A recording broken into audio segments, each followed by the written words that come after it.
由议员蔡小伟发起台南市中小学3对3的篮球赛，今年将伫国立新华高工的防务球场来举行，结合台南市中小学家长协会、市府体育局、加国际赛事会300亿湾区等单位共同来举办。一方面推广篮球的运动，另外嘛加入反毒的宣导。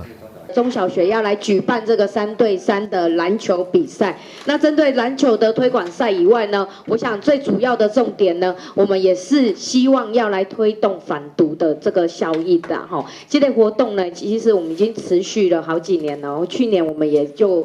在这个学校里面来主办。人家说运动的孩子是不会变坏的，可是我们的新兴毒品真的是越来越多，所以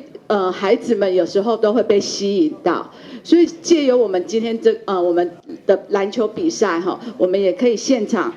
拜托，我们也有警察局等等的相关单位一起来推广，一起来宣导我们的反毒。我们去年已经办了第1届，那今年我们来办第2届呢？2024的这第2届呢，是希望我们持续能够来为孩子、为学生来推动这个反毒的活动。那也是借由3对3篮球呢，就像我们的小议员时代提倡的运动，我们篮球运动，我们现在职篮现在也开始了。那也希望透过我们3对3这个活动来唤起学生对篮球的兴趣，甚至能够让他们接触更多，让在篮球更精进。国际狮子会长期以来有2个委员会，就是我们反毒委员会以及那个狮子探索委员会，长时间都非常的关心青少年健康的成长。那么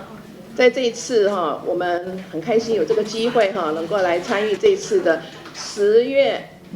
19号即将登场的议长杯的3对3篮球大赛。比赛分各高中、男子组甲女子组以及各小组。活动对9月初开放报名，无甲1个月时间就报名届满，将伫10月19伫新华高工防务球场来举行比赛。欢迎介意篮球的民众会用到现场，为小朋友来加油打气。台南新闻林根采访报道。